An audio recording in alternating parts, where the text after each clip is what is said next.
Ladies and gentlemen, boys and girls, welcome back to the channel. It is Tuesday. Here we have a 10-game NBA DFS slate. Finally a 10-gamer. We've been floating between 4 games and 9-game slates for pretty much the last 2 weeks, which I actually like those medium-sized slates, but a nice big 10-game slate, nice little refresher. What I thought would be a nice slate, at least early on, it's looking very, I would say, involved, at least in terms of injury news and just what a lot of things up in the air are. And a lot of those things will completely change the slate. So let's break this down early. I'm sure things will change. I will try and jump on a live stream. I'm not having one scheduled today. I'm going to see that new Jordan Peele movie. But regardless, you're here for NBA. If you're new to the channel, welcome. We get new people every day. My name is Sal. It's great to have you here. What I'm doing here is I'm trying to give as much value as possible in the daily fantasy sports realm. I'm doing it for NFL right now. NBA, the MLB starts in literally 2 days, and we are working through. And I could probably actually, let's show you a little sneak peek. You're about to see me, so I'm sorry for this, but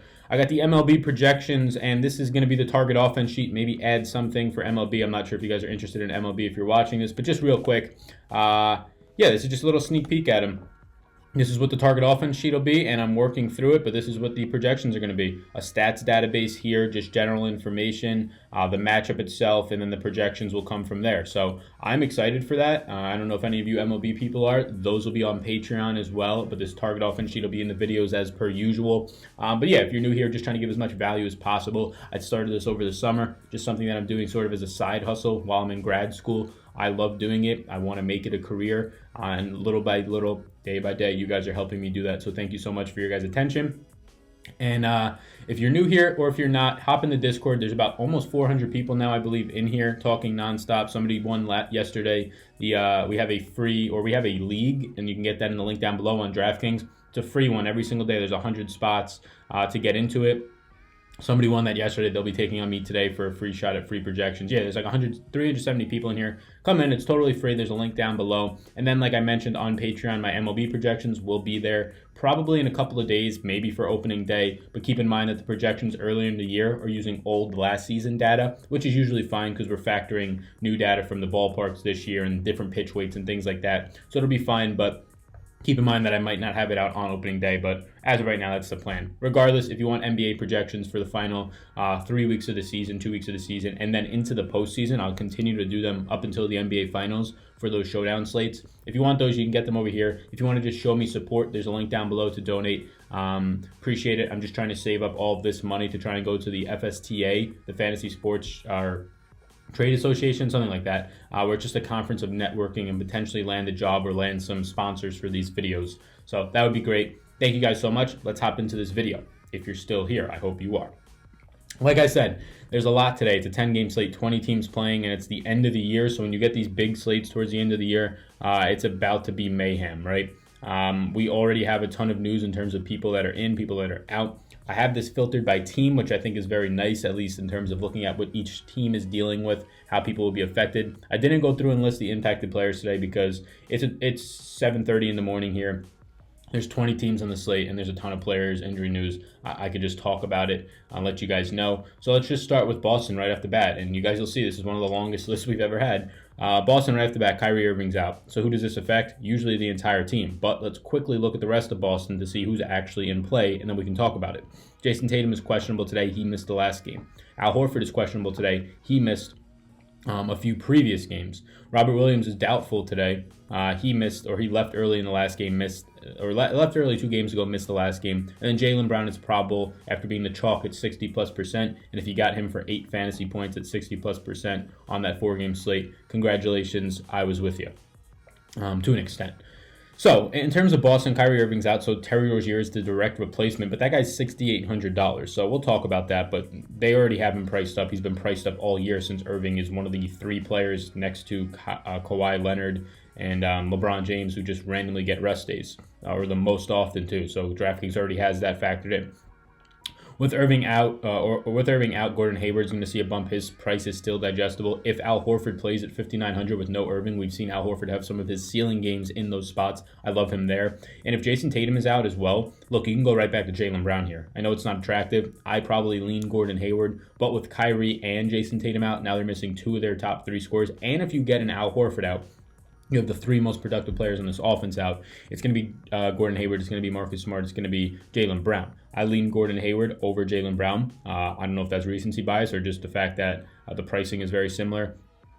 Gordon Hayward only $100 less, but I still think you can go Jaylen Brown here. They all have favorable matchups against Cleveland. Terry Rozier at $6,800 isn't something that I'm just even interested in touching because he's $6,800. He has the best matchup probably on the slate, maybe outside of one or two games because there's higher paces, but Colin Sexton is the worst defender in the league at the point guard position now. So, yeah, it's just a great matchup overall, but $6,800 is steep for a guy coming off the bench who is nice in these fill-in roles, but is he going to definitely get you 35 points and probably in a tournament at $6,800 has to get you closer to 40? I don't think so. Let's go to Charlotte now. Lots of injury news here. Cody Zeller is doubtful or is out today, I believe. It might be doubtful, but I think I have him out. Nicholas Batum is questionable. Tony Parker is probable. Michael Kidd-Gilchrist is probable. Kidd-Gilchrist coming back might affect Miles Bridges, but he's just balling out. Willie Hernan-Gomez has been balling out the last couple of games. He got to 30 points, 10x in the last game on Sunday. I have some slight interest there. And on the other side of the ball, San Antonio, and we'll get to it, LaMarcus Aldridge going to be going up against this team with no real bigs, but we'll get there. Chicago's bigs, all three of the big three pretty much for them, outside of Lauri Markkanen, don't look like they're playing today. Zach LaVine and Otto Porter already ruled out. Chris Dunn is doubtful. So you're going to get Ryan Arcidiacono will be probably getting a start today. Shaq Harrison will continue to get starts. Not really interested in either of these guys. Shaq Harrison, 4,400. Ryan Arcidiacono, 3,800. So he would be more so where I lean. But if you're lucky, you'll get 25 points out of him. Not really a productive player. It's going to impact Lauri Markkanen the most out of all these guys. He's going to have to get a production boost. And he's actually been good in the last two games. Only 34 fantasy points in his last game, but he got pulled midway through the third quarter in a blowout. He was playing very, very well, on pace for another 50-point day or so. For Cleveland, it's just Matthew Dellavedova will remain out. Jordan Clarkson will see a bump here, and as well as Colin Sexton's minutes remaining in the mid to upper 30s. Luka Doncic for Dallas, the only guy on the injury report, is questionable today. So this is one of those players, along with Al Horford and Jason Tatum so far, like we've mentioned, that can change the entire slate. If he's out, Jalen Brunson gets a huge bump. Trey Burke will see a little bit of a bump since there's already no Tim Hardaway Jr., and the rest of the team will see a bump. Dwight Powell will have to have a production bump in a higher pace or pace-up spot for Dallas playing Sacramento. The Doncic news is huge. Eric Gordon is questionable today. They've been wanting to give him more and more rest as the playoffs approach. They gave him a rest day last week, potentially another one coming today. And below him, his teammate Gerald Green already ruled out. So Daniel House Jr., you would imagine, is going to see the upper 20s in minutes. He hasn't been as productive as of late, but you're still going to get those minutes out of him if we get word that Eric Gordon is out. Landry Shamet is questionable, and he really hasn't popped up on the injury report at all. I don't really know what this does for the team itself. Maybe gives some more bump to a player like Lou Williams coming off the bench. I'm not really sure what the impact is there. Haven't really NBA wowied this Clippers team much since the Tobias trade. For the Lakers, they have some injury news. LeBron James is probable. Josh Hart is out. Reggie Bullock is questionable, as well as Mike Muscala. I'm not really worried about Muscala. Reggie Bullock will come in and he'll play close to 25-30 minutes depending on the night. So if he's out, that's going to give KCP a pretty big bump. It'll also give a bump to Alex Caruso. Josh Hart being out gives a bump to those same guys. LeBron James is probable, and something to note here, his 28 to 32 minutes limit that he was put on 3 weeks ago, it doesn't exist. He's gone now for 35 or more minutes in the last 3 games. He's only been below 32 minutes, which is the upper end of that minute limit, once, and that was the game after, I believe, when he got 29 minutes on the front end of a back-to-back, if that's correct. I know he had 29 minutes, but there's no minutes limit here. It doesn't exist. This is a nice pace-up spot, they are the ones bringing the pace-up spot with Washington playing faster, the hammer game. Look, LeBron, he's too cheap if he's going to continue to play 35-plus minutes, which I expect him to because I don't think this minutes limit exists at all. Justice Winslow is questionable today. You're going to still get Dion Waiters playing 30 minutes and playing very well in the last couple of games. You're going to get Dwayne Wade with a bigger bump, playing extremely well as well. Goran Dragic will also see a bump. Ronnie McGruder's out, gives a little bit of a bump to Derrick Jones Jr., not much. Tony Snell, the only guy on the Milwaukee roster that is on the injury report, he is out today. For Minnesota, Taj Gibson and Luol Deng. Taj Gibson is questionable. If he's out, Dario Saric gets a bump. Luol Deng, no real impact. Anthony Davis is probable today. Always important to mention that. And this game is insane in terms of pace.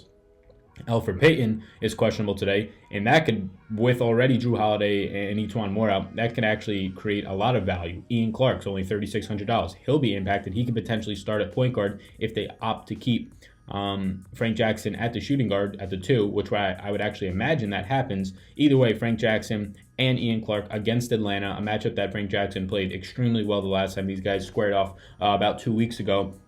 Both of them become very interesting. Even if Alfred Payton's in, Ian Clark still sees a little bit of value at 3,600, but I then love Alfred Payton at 7,600 against this Atlanta team. Frank Jackson already a play that I'm very interested in. Harry Giles is doubtful today, as well as Trevor Ariza. Ariza, you know what to do. You'll get dusty Troy Brown Jr., the rookie, who's actually very impressive, but he's just in a team that the usage is soaked up by Bradley Beal. There's not much shots outside of that, especially with Thomas Bryant joining this starting lineup. So Trevor Ariza being out, you're going to get Troy Brown Jr. Harry Giles being doubtful, more minutes for Bielitsa, more minutes for Marvin Bagley overall. And then Willie Cauley-Stein can potentially see more minutes if Bagley doesn't continue to cut into his 5 minutes. That's the injury report. I need a break. I need some water. I should go take a 5-hour break. And by water, I meant coffee. Damn, that's good. All right, so there's a ton to digest here, right? This whole Boston team, if Al Horford and Tatum are in, I have huge interest in them. And that's going to affect the other side of the ball as well. If Horford's out, it gives Kevin Love a bigger bump for me. We're waiting on this Luka news. That's pretty important news. If Chris Dunn is out, which he's doubtful right now, it makes Laurie a nicer play at one of his lowest prices we've seen in the past month or two at 6,700.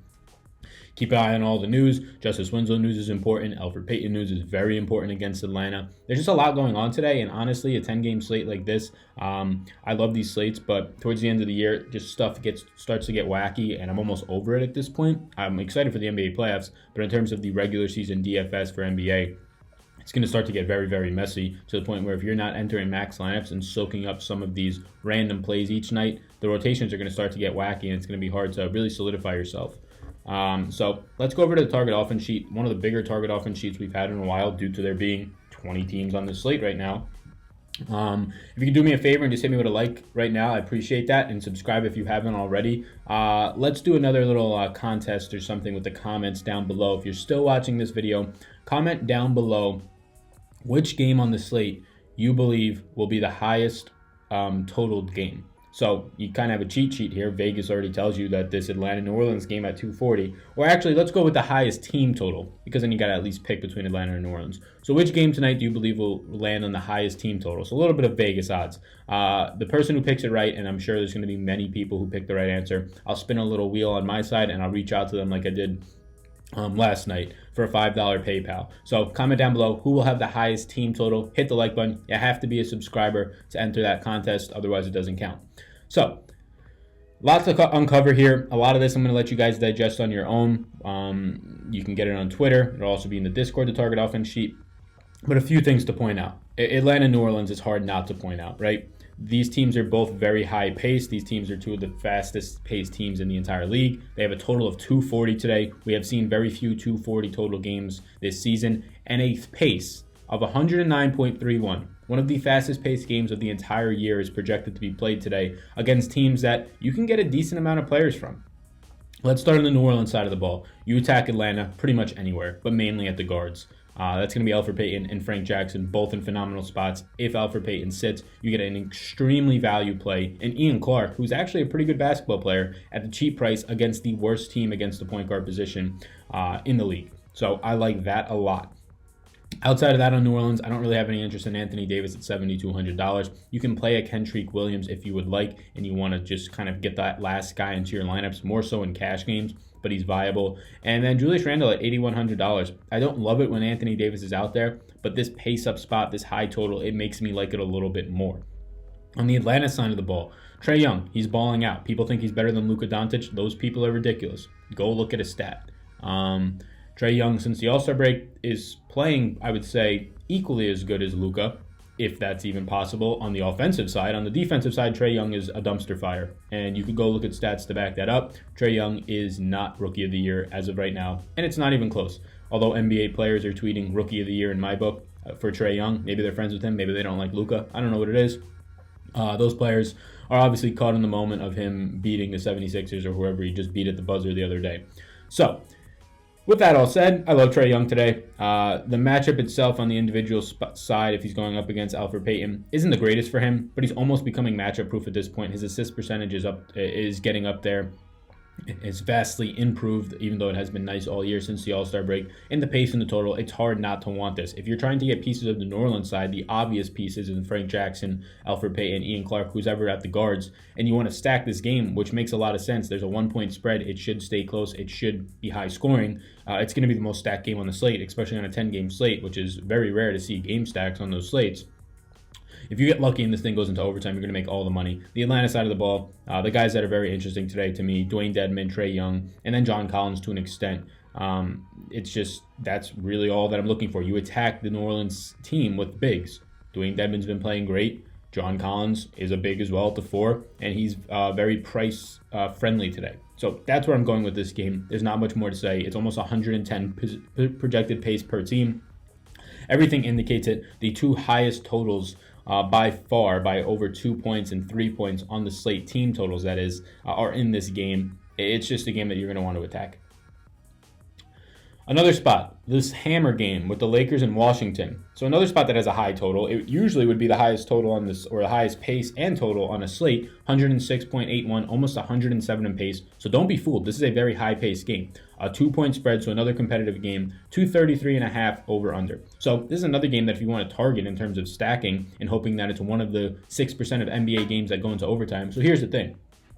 People that win a lot of money and a lot of sharks, it's 6% of NBA games go to overtime. They will stack 6 games or 6 of their lineups per game. They'll just stack. They'll pick like 3 or 4 games. And if any of those games go to overtime and they got 5 or 6 players in that game, they're going to win a lot of money in that lineup. It's just that simple.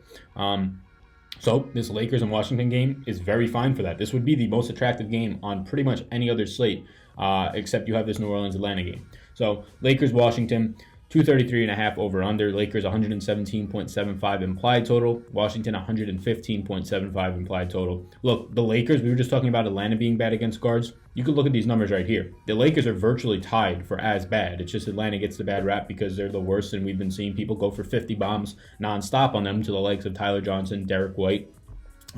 Ben Simmons was the most recent one to do it. So in terms of Washington, I love Thomas Satoransky today against the Lakers. There's nothing not to like here. Again, the Lakers are terrible against the point guard position. Bradley Beal at $9,300. I haven't tried to make a slate or make a lineup yet. I have interest in Beal because, one, it's a hammer game. It's a high pace. It's a high total. Lakers are very bad against guards. It's a very perfect spot for him. I just have to see, is $9,300 for Beal worth it on this slate? In terms of ownership on a 10-game slate, there's really not going to be high ownership spots. Sure, a few guys will garner high ownership, probably a Frank Jackson, whoever's the value, Ian Clark today. But in terms of a 10-game slate, ownership's usually leveled out, so it's not as much of a factor in tournaments, which is something that I do like. Outside of that, for Washington, Thomas Bryant's still too cheap, especially going up against this Lakers team, who's not the greatest against the center, even if JaVale McGee will be playing increased minutes. Thomas Bryant, I believe, only 5,200 still. Bobby Portis, you can get some shares of. I'm more interested in this game in number 1, Thomas Satoransky, number 2, Thomas Bryant, and then number 3, Bradley Beal on the Washington side. For the Lakers, I'm interested in LeBron. I love LeBron. Again, I have to build a lineup. I have to see if it works out. But at 10-2, I prefer him over most of the pay-up guys. You're going to have Harden, and you're going to have Giannis at 11-4 and 11-3. You have Karl-Anthony Towns at 10-7. If I can get LeBron James at 10-2 in the second highest pace game, which is a very high pace game, 107 possessions, in that hammer spot against a very porous Washington defense, or at least below average, especially when you factor in rebounding rate, 0.96. They're below the league average, the worst rebounding team on this slate, a little bit edging out. They're edging out Houston by a little bit. So LeBron, if he's going to play 35-plus minutes, which I feel very comfortable that he does, especially if the game stays competitive, which the total or the spread indicates that, I like LeBron at 10-2. I don't know how you don't like him to at least 5x if he gets 35 minutes against this Washington team. Yes, so that's that game. Those are the two most attractive games in terms of just this overall pace, spot, competitiveness, total, some of the matchups, especially for the guards. Very attractive spots. Let's look at one more, and then I'll have you guys just kind of, and girls, just look at it on your own. So I'll just pick one of these random ones here. And there's a couple of games that just aren't attractive to me. You have Miami and Orlando, two very good defensive teams where Vooch is a decent play, but has one of the toughest matchups. Bam's been playing very well, but his price is up in a tough matchup. Miami and Orlando, I'm probably not getting much of outside of maybe a Dwayne Wade if we get news that Justice Winslow is out, maybe a Dion Waiters. But overall, the defensive matchups, the pace right here, the slowest, one of the slowest, top 2 slowest pace games in the slate. Nothing about that is attractive to me. A total of 204. I mean, if you're going to start to take players from this game, 204, and ignore the 240 and 230, 235 burgers on the slate, I really don't know what to tell you. Let's look at Minnesota and the Clippers. 230 total, third highest pace, third highest total. Karl Anthony Towns is 10-7. He's getting up there in price, but he's still very favorable, especially when you factor in that this is going to be a competitive game, the pace, the total, and that he has the best matchup on this slate in terms of his position. The Clippers are giving up 64.17 fantasy points, DraftKings points, which translates pretty much to FanDuel for the most part, to the center position over the last 30 days. It's a dream matchup for Towns. It's just a matter of, do you want to pay up for Towns? Is this that spot? On the other side of the ball, for the Clippers, Gilgeous-Alexander's been playing phenomenal. He has a very good matchup today. Lou Williams is now below 7K. I like him whenever that happens. If we get news that Landry Shamet is out, I have to put in NBA Wowie and see what happens, but I imagine Lou Williams should get a little bit of a bump. Shamet, though, not the most high usage, high productive player, so I don't know if it matters too much. So Minnesota, the side of the ball, it's Karl Anthony Towns for me, and then it's a little bit of Dario Saric if we get news that Taj Gibson's out. You could sprinkle in your Andrew Wiggins, sprinkle in your Tyus Jones. I don't even know, I should probably check this right now, what Tyus Jones' price is today. Is it below 6K? Okay, so he's 5,800, so that's when you want to start to target Tyus Jones again. You're going to see 32, 33 minutes, but on a 10-game slate, I'm not sure you have to get there for a point guard only eligible player.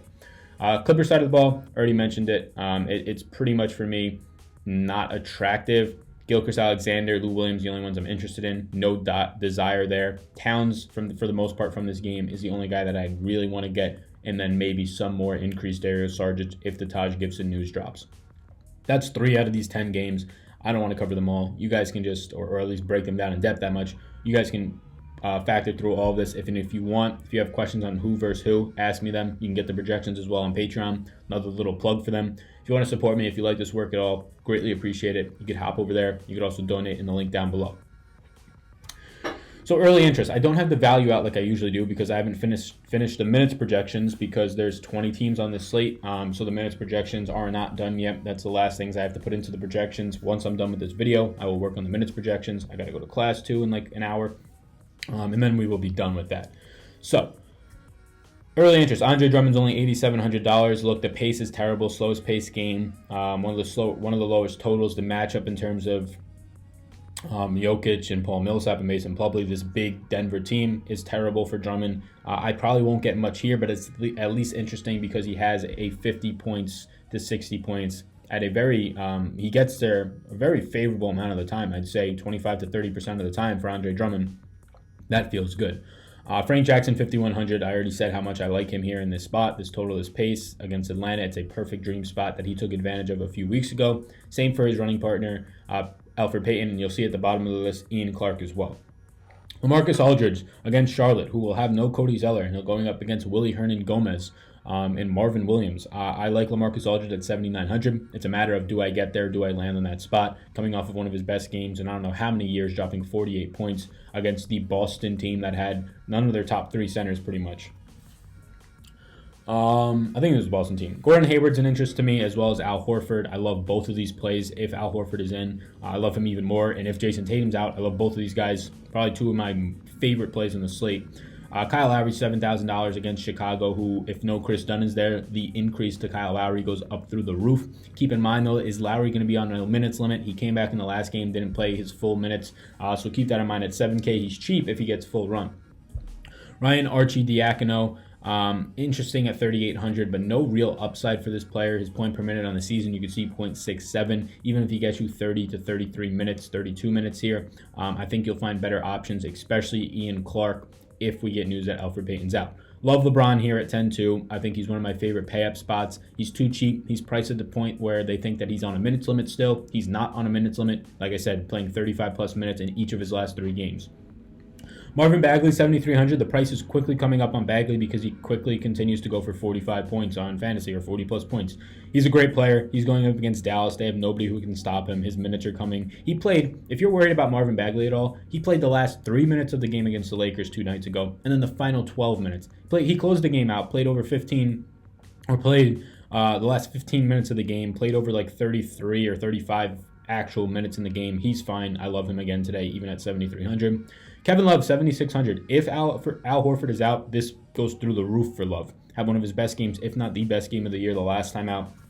Against Milwaukee, 7,600 is too cheap. Lauri Markkanen, his price is bottoming out, and he's been playing very well the last 2 games. 2 nights ago, game went into overtime when there was no Zach LaVine. He went off for a 60-burger, no Otto Porter. Well, there's no Zach LaVine, there's no Otto Porter, and there's probably no Chris Dunn today. In his last game, he had 34 fantasy points midway through the 3rd quarter. Then he got yanked and never came back in because of a blowout. On pace for 50 points or close to it in that game as well. Price coming down even more. I think it's a great time to take advantage of getting Lauri. Look, the matchup's terrible against this big Toronto team, but $6,700, he's the only player on his team, literally the only player on his team that can produce here. If this one stays relatively close at all, he should have a nice day. Thomas Satoransky, already talked about him against the Lakers and Bradley Beal. Love them. Love Thomas Bryant as well on that team. Have JaVale McGee in red because his price is up to $6,500, and he's just been absolutely careering it the last 2 games out. He's playing big minutes now, but I don't think that's going to stand, and I think if his ownership is going to be elevated, even though on a 10-game slate it can't get too elevated, I'll likely avoid it. Terry Rozier's in red. I'm not really interested in either of these players. Rozier, because he's $6,800, even if he has a beautiful matchup against Cleveland, and if we get news, or we already have news, that Kyrie Irving and Jason Tatum are probably out, I'd rather go elsewhere. I'd rather save $2,000 and get Gordon Hayward, who has just as much of a floor and a ceiling in this spot with no Kyrie. He's too expensive, Terry Rozier. Trae Young, $8,200 in this fast-paced spot. You'll start to see now just a bunch of plays from this Atlanta and New Orleans game. So Trae Young, Ian Clark, Julius Randle, Dwayne Dedmon. If you had me rank all of these guys, and let's just say Elfrid Payton is out. He's questionable. Let's just say he's out. Ranking all the plays from this fast-paced game, just off the top of my head, it would go Ian Clark number 1. It would then go Frank Jackson number 2 due to price, Trae Young number 3, Dwayne Dedmon number 4, Julius Randle number 5. I'm probably missing somebody in there, but that's just how it is right now off the top of my head. John Collins number 6. Dedmon's only 5,700 power forward eligible. I love that here. And then we already know that you attack New Orleans with the bigs. Karl-Anthony Towns at 10-7 is very interesting. Has the best matchup on the slate for centers. We talked about it. Very expensive, though, or at least he's underpriced in my book based on this matchup. He can drop a 55-burger. I'd say very likely most of the time, maybe 50% of the time in this matchup. So he should be closer to $1,100. But it depends on how line of construction goes. I have no idea what it looks like yet. But that's it. I talked a lot. There's a 10-game slate. There's a lot to cover. Look, if you're still watching, please drop down below that you're still watching. These videos on a day in and day out basis, they're a ton of fun to make and do, but getting up early in the morning, doing the research, it does get a little bit wearing. With the MLB season coming, hopefully that's a nice little refresher, something else to work on. It will also include more work. So if you guys can just like the video, let this get out to more people. Let the hard work I'm putting in be seen by more people. Greatly appreciate that. Drop that in the comments. Let me know that you watched the whole video. Let me know which team on this slate you believe will have the highest total for a chance at $5 PayPal. It is early. I am tired. My name is Sal. You guys already know that. Peace out, gang.